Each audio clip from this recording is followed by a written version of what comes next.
Welcome back from part 1. This is part 2 of my episode 6, the Flame of Tar Valon review. One of the things I worked really hard to try and hide in my part 1 review of episode 6 was my complete disgust, which is kind of transforming into total ambivalence.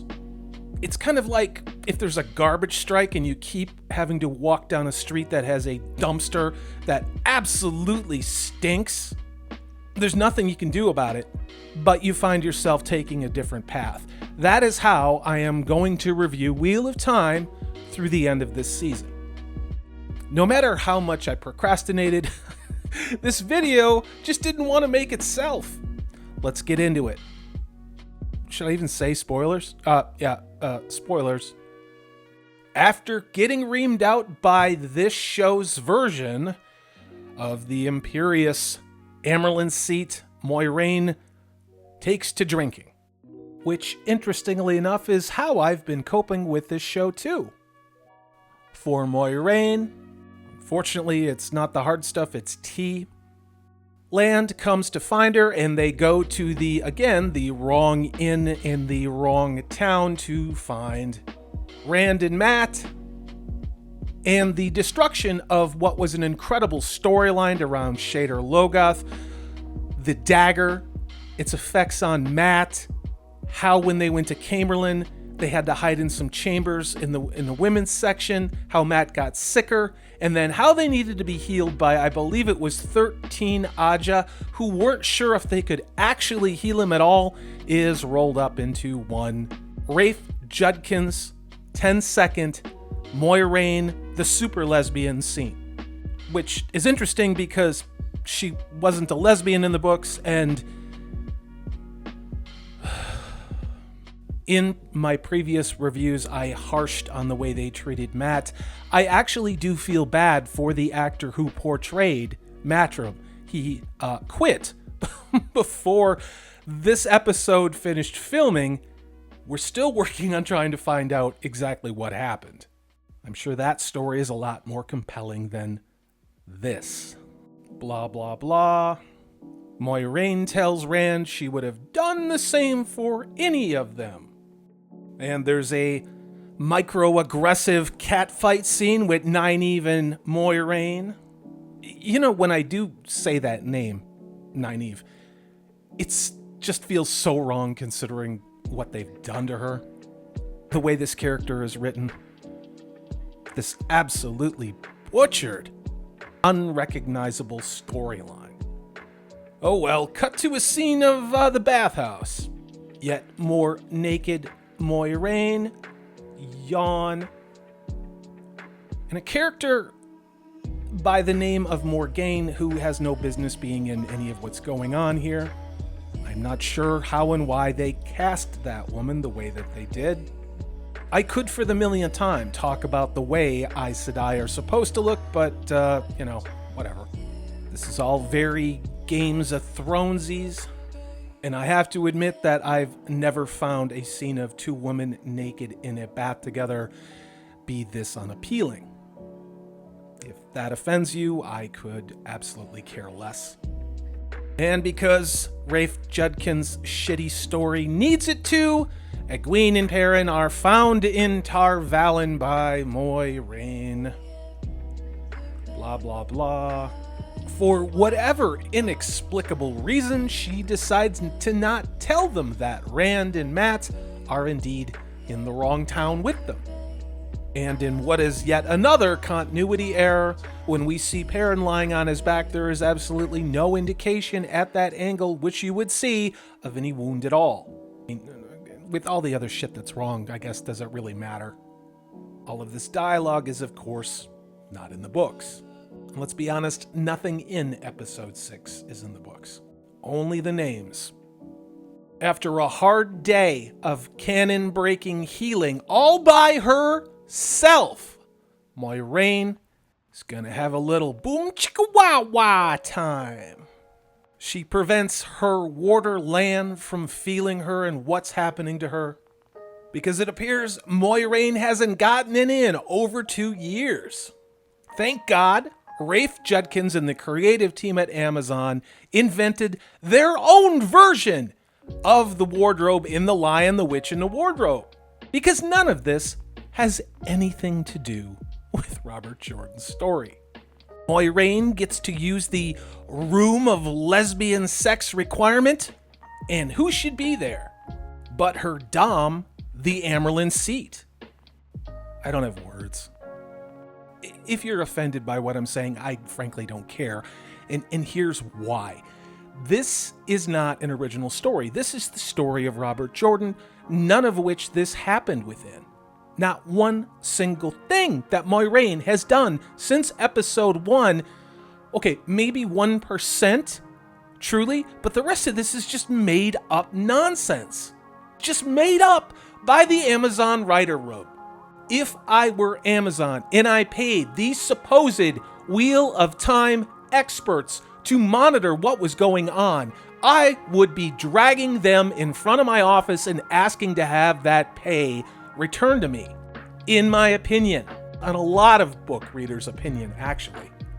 And we get the equivalent of hackneyed dialogue in some bad Showtime MA made-for-women erotica. Only without the good stuff. Is it my imagination, or is there a whole lot of mommy fetishism going on here? Why is this on screen? Why are we not moving the story forward? Why are we not having something that's a true adaptation? Hell, I don't know. But it does have representation. Again, without seeing any of the hot action, Moiraine and so on conspire and again to do something which is not in the books at all. Have Moiraine exiled from the tower. I still wonder why a former Survivor cast member and someone who produced mediocre shows that were canceled and very poorly critically reviewed got put in charge of a show like this. Blah, blah, blah. You know what I wonder is, at the end of every week, if all of the creative team lined up for their little plastic participation trophies every time they finished writing an episode. Because there's absolutely nothing in the final product that would indicate anyone had any subject matter expertise of the books or any talent at all to be writing for a television show, let alone something as epic as this could have been. After that scene ends, thank God, they have Matt drunk after having that smoky snake bullshit thing they made up taken out of him. Landrin has to stick her bitchy nose in Moiraine's business, blah, blah, blah. For whatever reason, Moiraine threatens Landrin with telling the Amyrlin about those men she meets in North Harbor. Yeah, I could tell you exactly who is writing this show. And what's crazy about this is that Moiraine is threatening Landrin with telling her Red Sisters about this, about what's obviously some type of tryst with a man somewhere, as if doing so indicated that she was violating some sexual code of being in the Red Aja? I mean, is this hetero-shaming? There's nothing I wouldn't put past Rafe in that writer's room. Oh, for the love of God, what the hell is Loyal? What is Loyal doing at the tower? Speaking of which, have you looked at his shoes? He looks like one of those little Dutch children that they put on like dairy products with those wooden clogs. Again, I'm at a loss. All I see on screen is a very bad drag version of Tina Turner in the 1970s. No disrespect to the actor, I am disrespecting the makeup and costuming people. Loyal tells her that he was surprised to get her message, just like everyone else who read the books. I hate this show so much. We jump to Moiraine bringing Egwene to the tower throne room, all of which, of course, is not in the books. Blah, blah, blah. Nynaeve and Egwene are brought by Moiraine to see the Amyrlin Seat, who apparently took her meds and is now acting like a normal human being, which then brings us back to that same women's studies professor coven in the throne room with the imperious Amerlin seat holding out a rod toward Moiraine. The rod was not used in this manner. It was a very important part of taking the 3 O's that are part of being an Aes Sedai. There was absolutely nothing like this in the books whatsoever. The long and the short of it, no pun intended, is it looks like a phallus. The Amerlin seat tearfully has Moiraine grip her member. I mean, the rod and the fetishism here. Ugh. I hate this show. The rod then begins to throb, glow, as Moiraine grips it tighter and tighter for the Amerlin seat. Something white starts to come out of it. I don't have words. That must be some type of magical contract. Moiraine is exiled from the tower. Need I say? You know what I'm gonna say? This wasn't in the books. None of this was in the books. And she accepts her Romulan discommendation from her fellow gender studies majors and has to leave the tower. I keep telling myself I only have to make it through a couple more episodes. I could do this. Moiraine is made to look like Gandalf riding a white horse. The effect is underwhelming. Everybody else rides up on horses. I have no idea what the hell is going on here. Where are they? Some stone pillar structure that looks like it was bought cheap at a rummage sale from the Game of Thrones prop department.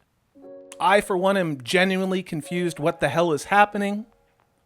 And in what will be the final abomination to be presented in episode 6, the ways are completely ruined. In the books, the ways are incredibly ornate, leafy statues, icons, things worked into the native stone or native part of something within a cliff or a hill. Incredibly delicate scroll work, all in homage to the Ogier and the steadings throughout the world of the Wheel of Time. These were essentially faster ways to travel throughout this large continent. Those ways were tainted by a very evil trapped spirit who unpredictably roams throughout this dark, maddening, almost Salvador Dali-like set of ways you can travel.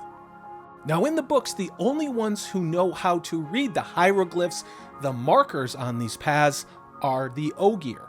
And unless you know what you're looking for, there's really no way to even open this gate, this portal to the ways. It is always some tiny little piece of a leaf on this ways monument or stone that lets you in. So what do we get from Rafe Judkins? It looks like stuff I would use in Fallout 4 to build a wall around my bombed out modernist house. And once again, we can't have a man of any species, even an Ogier, do anything to be in charge. Nope. It's magical bullshit lesbian Moiraine again. You kind of just reach a place of utter disbelief at how much discordance there is to the actual story. Like, it's almost like they needed to create busy work. They had to go out of their way to ruin something that was so already well written to be an episodic television. And go out of their way to ruin it, they did. There you have it. Part 2 of my episode 6 review for Amazon's Wheel of Time episode, The Flame of Tar Valon. OBG70 and I are going to be live streaming December 19th at 6 p.m. Central Time. I'm working on bringing maybe another person or two on to talk with us about episode 7. Who knows what fresh hell that will bring on its own if we pretend that the Wheel of Time doesn't even exist and the geniuses in the writer's room with Rafe Judkins made this. This thing still is one step below the MTV adaptation of the Shannara Chronicles. And that is saying something. What do you think? Tell me about your thoughts. I want to thank you for your view. Please give me a like. If you haven't subscribed, it would mean the world to me if you did. I've been working very hard to get to a goal that every new upcoming YouTuber is working toward, that getting to the 1,000 subscribers. As ever, this is Salty Texas C. I am Corey DB. We are so close to the weekend. We are so close to Witcher Season 2 coming out. You have an awesome weekend.